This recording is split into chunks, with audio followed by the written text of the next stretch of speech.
Hey everyone. Okay, I'm not going to do that again. Beep. Yeah.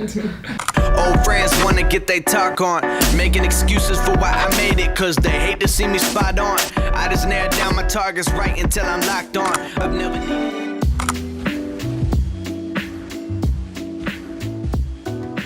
Hi everyone, welcome to another episode of Dietitian Life, where we tell you about our weeks. Sticking with this vein of doing the sit down as well as some little video inserts. See how we go. Thanks for your feedback. Need to comment more though, so you should get on that. Subscribe, all that stuff. Our weeks. So yesterday I got back from Sydney after being down the Central Coast and Sydney shadow practitioner there. Then had meetings with a lot of you guys from Instagram that I just did a post on the @BossDietitian Instagram and on the Dietitian Life Instagram around if you want to meet up with me and have a chat and get any questions answered, hit me up. So met like 4 or 5 people. That was good. Did a good mix of people that were working in private practice that wanted advice as new grads, as well as others that were looking for work, and someone else that had been working for a while and went away for 6 months and now is back and ready to go again. So just gave different advice. There might be some little inserts that we can do with what I talked about. So I think I gave Abby a bit of an overview yesterday. Right now, then in Sydney, because we unfortunately didn't have the practitioner at the right time, I had a bit of spare time and I hit up you guys on Instagram. Thank you for everyone that replied. Chatted with 4 or 5 people back to back. That was pretty cool. So people that were working in private practice already and wanted advice, that were new grads, started out in private practice, someone else that was looking for a job, another person just moved back from overseas that was also kind of in a weird flux of like, what do I do now? Do I go back and get another job, or do I do a PhD, or so I just had conversations around what they actually wanted to do and what they wanted to achieve and things like that.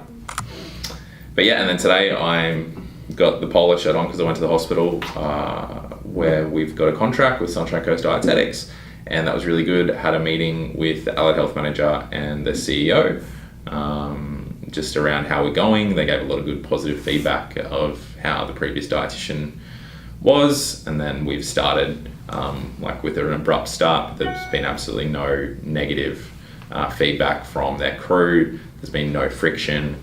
They've loved the whole thing and are just looking to build up on that. So we talked about how to improve different things around nursing care in terms of how we can do an in-service around dietetics to give them more information about how they can help us and how we can help them. Also talked about redoing the menus, doing a menu review, also mid-meal kind of review to improve the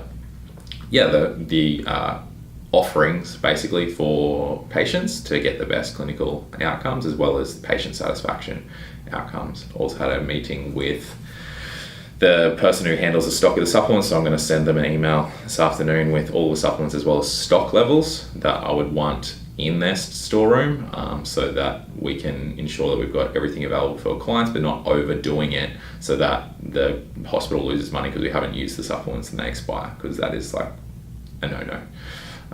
Because money is a tight thing in a hospital generally, so making sure you can do it effectively while still getting the best clinical outcomes is the most important. So yeah, that's pretty much my week, other than doing a development. I had another meeting with the program that we're developing on a hush-hush. So I had another meeting with them this morning, and I've got a meeting at 10:30 tonight with Vayner, just around some of the marketing stuff that we're doing.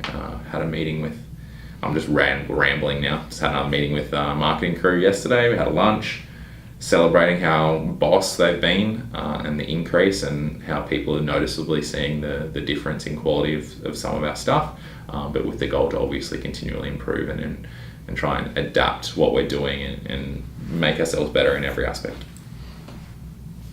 What about you?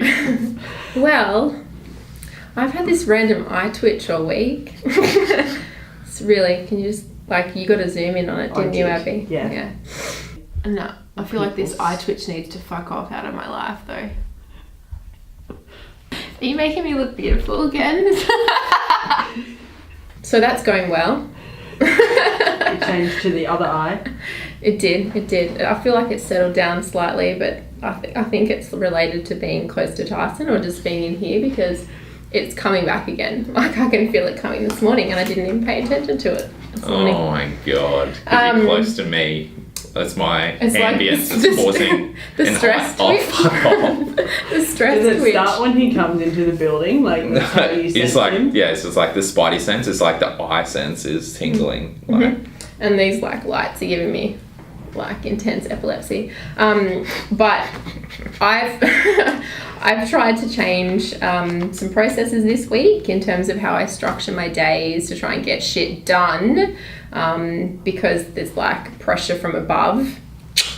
I twitch to the left to get things done faster, which is always the way to be.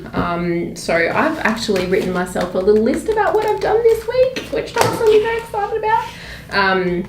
So yeah, this week, Monday, I came in to try and complete and send back some PowerPoints that I've been doing for an organisation that we're working with. Yeah, that one. And that is out of my life now for the moment. It's been really good though. It's always good to kind of delve in deeper into subjects that you really don't. You kind of do surface level stuff. So it's really good for my professional research and development that way. It's also given me some more articles that I can send out to staff. So we do, I try to send out research to the team on a regular basis just to kind of get them, I don't know, learning and thinking and making sure they actually are reading research. So this week I sent out comorbidities for PTSD because we work with veterans a lot. I think it's important for them to be aware of that. I sent out another one on the role of androgens in metabolism, and someone said to me yesterday that were like, I didn't even know that testosterone was a thing or an issue in someone with diabetes, and I was like, that's why I sent it to you. The other one was on the role of dietary protein and fat in glycemic control in people with diabetes. So they were the 3 articles. If you want them, subscribe and email and comment for them. I'll send them to you. So that was this week. Also, I'm starting to have a little bit more of a look around management updates and just management performance reviews and how they can do their job better, and also trying to support them to do their job better as well. So that was something I was looking at this week too. What else have I been doing? Oh yeah, so I need to talk to Tyson at some stage. So pretty much trying to cover every single state and location to go and visit them. So I'll be heading off to Adelaide next week. So I'll be leaving on Monday at stupid o'clock, and I will need to have a conversation with Jax around that again. But anyway, so it's stupid o'clock, and then we're back at normal o'clock on Wednesday. So it'll be a busy week next week. Stupid o'clock, is that early or late? It's really early. Oh, 7? Nah, and it's in Brisbane. Yeah, I know, is it 7? Nah, it's not going to be early. It's 6. It's 6:05. It's stupid o'clock. Anyway. So you have to leave at like 4. Well, yeah. Yeah, likely. I don't want to see Peta that day. I want to hear from her because that will not be fun. Yeah. But you're going to get there and you have a full day. Not a full day of shadowing. Yeah, and then a full day on Tuesday. Yeah, anyway, that'd be good. I'll have dinner with them. Staff. So that was it. And then also trying to plan out some big secret tasks that Tyson's been alluding to on his Insta page about what we're trying to offer and create. Trying to get my head around that and plan, which I've started on some of them, which is really good because the big thing for me is just giving it a crack and starting, and then it's like it kind of comes to me. But yeah, that's pretty much been my week, and then I've got updates this afternoon from everyone. Already had one, so another one down. It'll be good. So updates from all the managers and yeah. You did some stuff on your Instagram story. Me? Yeah. Whoopsies, there it goes. What? I wear this outfit that I love, but every time I move, it pops a button. Talking about your outfit. Yeah, I felt it pop just then. Yeah. So on my on the stories this week, I was talking a little bit around dietitians in general, and I was assumed we'll just overarch it there. So dietitians in general having completely overthinking situations always, and not and not trying to think simply, and that they go all the way for like super complex and crazy thought processes. You're like, what, really? Is that the first thing? So I spoke about sleep apnea on Instagram, and you as the dietitian, what would be the first two or the first questions you would ask your clients if they've got sleep apnea? All overthought it. You need to think simply, and I would say those questions are definitely not the first questions I would ask anyone that has sleep apnea. Classic dietitian overthinking the question. And I got a lot of responses, which was fantastic, but we were completely overwhelmed by the level of depth and unusual things that came out, which was great because it shows that everybody's thinking about different things when it comes to conditions, which is fantastic. But what's really, really important as a clinician is that sort of stuff is in there, like it's in the back. You can kind of reach and scratch around if you want to and you need to, but when you're communicating with clients, you really need to think simply, particularly if you're going to ask them a question. And the biggest piece of advice I always give to the dietitians in our team is that think about the question that you're asking and think about what answer that you want to get from them. And so the question really should be about the information that you want to get, and it needs to be the simplest, most effective question that you can put out there. So the one that I sort of said for sleep apnea was, do they use their machine? Like if they've got diagnosed sleep apnea, do they have a CPAP machine and do you use it? And then secondly, what is your sleep like? So actually, are you well rested, and what is your sleep quality? Simple as that. And those two questions will give you more than enough information. That would be the first two questions before you dive into anything else. What do you do nutritionally for someone with sleep apnea?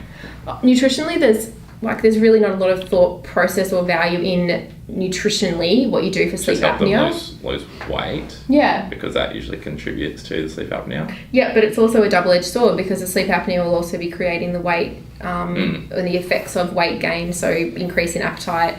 Is it because of hormonal regulation? Yeah. It's just fatigue, and it can also just be around dysfunction and metabolic level because you're not sleeping very well, and obviously you need sleep to recover, and etc. And a lot of these people with sleep apnea will have coexisting comorbidities. So it's not so much around that, it was more just around your thought process. So if someone's got a condition, like a lot of the time I just see dietitians asking irrelevant questions and not really using information anyway. So it's like, well, what was the point for that? So if you are going to ask your clients questions, well, think about why you're asking it in the first place, and then that will guide whether you need to ask it or not. Yeah, and it's making sure that you edit your questions based on the person that's there. So don't just ask the exact same questions to every single client that comes through your door. And like we talk about how to get quick and how to get more efficient as a practitioner, and Peter's talked about it a lot, is about just being efficient around what questions you're asking, because you really only want to get the answers to the questions that are going to impact what your recommendations are. Like you don't just ask, I don't even know what one off the top of my head, but like...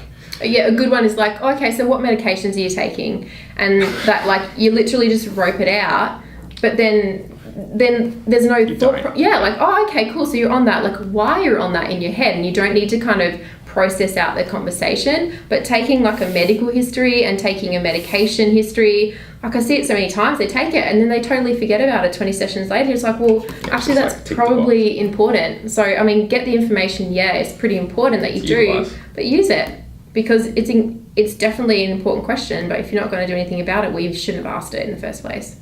Do you think that comes as a byproduct of how you're taught at university? Always taught to think like, go well past everything? I don't know, dietitians are just freaks. So like, I'm a dietitian, so I can say it. I don't know, like you a lot of people's brains like keep jumping to this wild thing where you forget the basic type of reason that you're there, and it's ultimately for that client. And I don't know if it's uni that does it. It's just that we get taught a lot of things and a lot of complex shit, and then you think, oh, it's complex or whatever, but really it could have just been solved with a simple question or a simple recommendation. But it's also like sometimes completely oversimplifying it has a really bad result that's the other as well. end. Yeah, it's the other end of the spectrum. Yeah. But again, like that just high level thinking does come with time, and it also comes with just collection of knowledge and seeing bulk clients. So you could easily pull different situations clinically, because at uni you're taught by the book and you're taught by template, and you're like, oh, well, this and this and drug nutrient interaction, etc. But then like you're taught so much to stick to a pro forma, I think, to a point, which is what you were talking about, Abby, but then not using your level of thought and not actually thinking about it in general. So you're just thinking about it as this and this, instead of, okay, like coming back, and I was talking to my dad about it this morning, and like being childlike in your thought processes, because then it allows you to kind of think not so much textbook, but more just creatively, and maybe that helps you to join the dots a little bit better. So yeah, and that just takes time, I think. Cool. But yeah, that's pretty much our weeks. We've got some management changes that are happening at the moment, so Peter and I have been discussing around that stuff. So we're going to do a management update to our entire crew immediately after this, so that they know what's going on, everyone can be informed, and just always just trying to improve all processes every single week and every single day, really. So Abby, what you need to do is there's like a squeaky cat noise or a fly or something. Yeah. Yeah, like why are you looking up there? Well, you should just like, and then you like have a fly buzzing past. It's like as Peter like looks for the fly. No, she'll just put question marks above my head as I look at you going, what is she doing? But yeah, that's pretty much it. So yeah, stay tuned, comment, ask questions. Peter's always on Instagram stories. We still haven't fixed our Instagram. We've got Vayner on it, but they still can't. They've raised it to Facebook directly, but they still haven't fixed it. So Peace out. Peace. Oh yeah, and I got a flu shot.